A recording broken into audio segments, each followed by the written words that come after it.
Bank account freeze होना आज के समय की सबसे बड़ी समस्या है। आप एक शॉपकीपर हैं, स्टूडेंट हैं या कोई बिजनेस करते हैं या कोई भी जॉब करते हैं, किसी भी व्यक्ति ने आपके अकाउंट में पैसा डाला, आपका बैंक अकाउंट फ्रीज हो गया। और जब हम बैंक से पता करते हैं तो आपको पता लगता है कि आप जिस जगह पे रहते हैं उसके किसी अलग स्टेट में कोई कंप्लेंट हुई, layer 3, layer first, layer second और एक लेयर सिस्टम में ट्रांजेक्शन हुआ और उसकी वजह से आपका बैंक अकाउंट फ्रीज हो गया। इस वीडियो में हम उस बैंक अकाउंट को कैसे अनफ्रीज कराएं इसके बारे में चर्चा करेंगे। नमस्कार दोस्तों, मैं एडवोकेट आज़ाद सिंघल, राजस्थान हाई कोर्ट जयपुर। अलग अलग स्टेट से अलग अलग तरीके से बैंक अकाउंट फ्रीज होता है। हम पर्टिकुलर हर वीडियो में हर स्टेट की बात करें, क्योंकि हर स्टेट की बात करना डिटेल में आवश्यक इसलिए है कि हर स्टेट का अकाउंट अनफ्रीजिंग का सिस्टम अलग अलग होता है।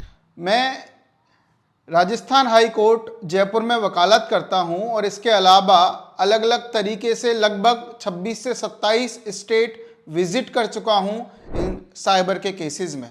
और साइबर के केसेस में हमने अलग अलग स्टेट से एनओसीज भी लाए और एनओसीज के दम पर बैंक अकाउंटों को अनफ्रीज भी करवाया।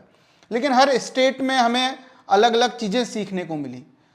इस वीडियो में हम गुजरात के बारे में बात करेंगे कि अगर आपका बैंक अकाउंट गुजरात से फ्रीज है, गुजरात के साइबर सेल से फ्रीज है, तो आपका बैंक अकाउंट किस तरीके से अनफ्रीज होगा।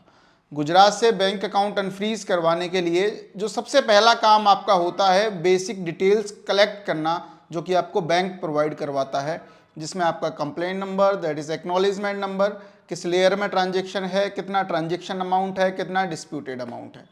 इसके अलावा अगर बैंक आपको इन्फॉर्मेशन नहीं देता है तो बैंक को आप मेल कर सकते हैं, एक लीगल नोटिस दे सकते हैं। बैंक को देनी पड़ेगी, बैंक कोई अथॉरिटी नहीं है। आपका अकाउंट अगर किसी बैंक में है और बैंक अकाउंट फ्रीज हो जाता है तो मैनेजर की पूरी जिम्मेदारी है कि आपको इन्फॉर्मेशन दे। नहीं देता है, केस भी मैनेजर के खिलाफ हो सकता है। चलिए, आपने बैंक से इन्फॉर्मेशन ले ली।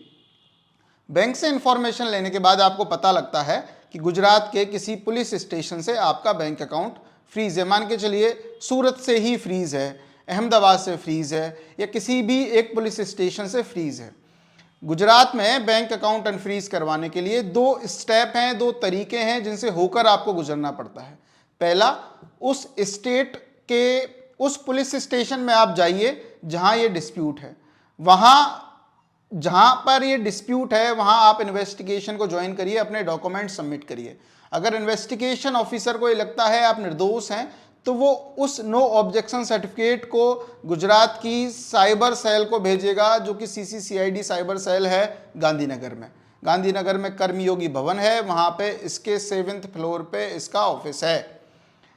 अब वहां जाके एक रिक्वेस्ट फॉर्म आपको जनरेट करना होता है और ये बताना होता है कि साहब, जिस पुलिस स्टेशन में ये मामला था वहां से हमने एनओसी प्राप्त कर ली और उसके बाद आप इस अकाउंट को अनफ्रीज करें।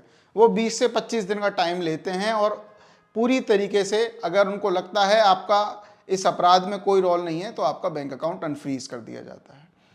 दूसरा तरीका ये है, अगर डिस्प्यूटेड आपके बैंक अकाउंट में 1 लाख रुपए, 5 लाख रुपए, 10 लाख रुपए, कितने भी रुपए हैं, लेकिन डिस्प्यूट सिर्फ 20,000 रुपए का है और आप नहीं चाहते इतना लंबा प्रोसेस करना, तो आप डायरेक्ट गांधीनगर जाके भी ये काम कर सकते हैं।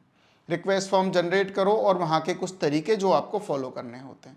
लेकिन फिर भी समस्याएं आती हैं, फिर भी आपका बैंक अकाउंट नहीं खुलता है, तो इसके लिए आपको किसी एडवोकेट की हेल्प लेना आवश्यक भी हो जाता है। और वो आवश्यक इसलिए हो जाता है क्योंकि ना तो आपको ये पता होता है कि किस जगह पे कौन से डॉक्यूमेंट्स लेकर जाने हैं, ना आपको ये पता होता है कि अगर किसी ऑफिसर ने 20 दिन का टाइम दिया और 20 दिन के बाद इन्वेस्टिगेशन में उनको ये लगा कि आपका रोल है, आपने ही पूरा साइबर क्राइम किया है, तो आपको जेल भी हो सकती है।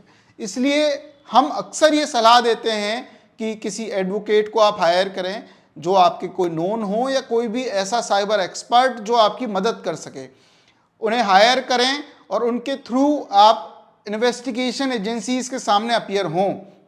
आप चाहें तो खुद भी ये काम कर सकते हैं, आप मेल भी कर सकते हैं, इसके अलावा बहुत सारी प्रोसेस है वो खुद भी कर सकते हैं। लेकिन ये काम आप तब करें जब आपको पूरा विश्वास हो कि हाँ हम अपना बैंक अकाउंट अनफ्रीज करा लेंगे, नहीं तो हो सकता है कि आपका केस भी खराब हो जाए। इसके अलावा अगर आप ये सब जाल में नहीं पड़ना चाहते, अगर आप किसी भी तरीके से किसी भी सीआईडी के ऑफिस नहीं जाना चाहते, तो आपके पास एक ऑप्शन है, उनको अपने यहाँ पे बुला लो। गुजरात में आपका केस है, आप गुजरात के अलावा किसी भी स्टेट से हैं, चाहे वो केरल, तेलंगाना, हरियाणा, गुड़गांव, राजस्थान, कहीं का भी स्टेट हो, आप अपने हाई कोर्ट में रिट लगाएं और ये कहें होते कौन है गुजरात की साइबर सेल मेरा अकाउंट बंद करने वाली, क्योंकि मैंने तो कोई क्राइम ही नहीं किया। अगर आपके पास सबूत हैं, अपने हाई कोर्ट जाइए, रिट लगाइए और रिट में ऑर्डर प्राप्त कीजिए। बहुत सारे ऑर्डर्स हैं, डॉक्टर साजिर का ऑर्डर है, केरला हाई कोर्ट का ऑर्डर है, हिमाचल प्रदेश हाई कोर्ट का, राजस्थान हाई कोर्ट का, ऐसे काफ़ी सारे ऑर्डर्स हैं हाई कोर्ट्स के जिसमें बैंक अकाउंट को अनफ्रीज करने के लिए कहा गया। उन साइबर सेलों को आदेश दिया गया कि आप proper authority bank account unfreeze करने के लिए नहीं हो, तो आप ये भी कर सकते हैं।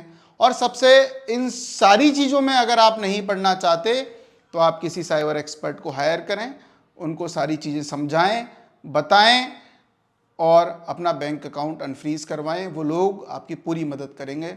अगर आपको लगता है आप राजस्थान के निवासी हैं या राजस्थान के किसी भी साइबर सेल से आपका बैंक अकाउंट फ्रीज है, हम आपकी पूरी मदद करेंगे। गुजरात के किसी भी साइबर सेल से आपका बैंक अकाउंट फ्रीज है, उसमें भी हम आपकी मदद करेंगे, चाहे हम एडवाइस दे के आपकी मदद करें, चाहे आपका बैंक अकाउंट अनफ्रीज करा के आपकी मदद करें। ये वीडियो अपने दोस्तों तक शेयर करें और ये बताएं उनको कि ये पूरी प्रक्रिया, ये काम होता कैसे है। Thank you so much.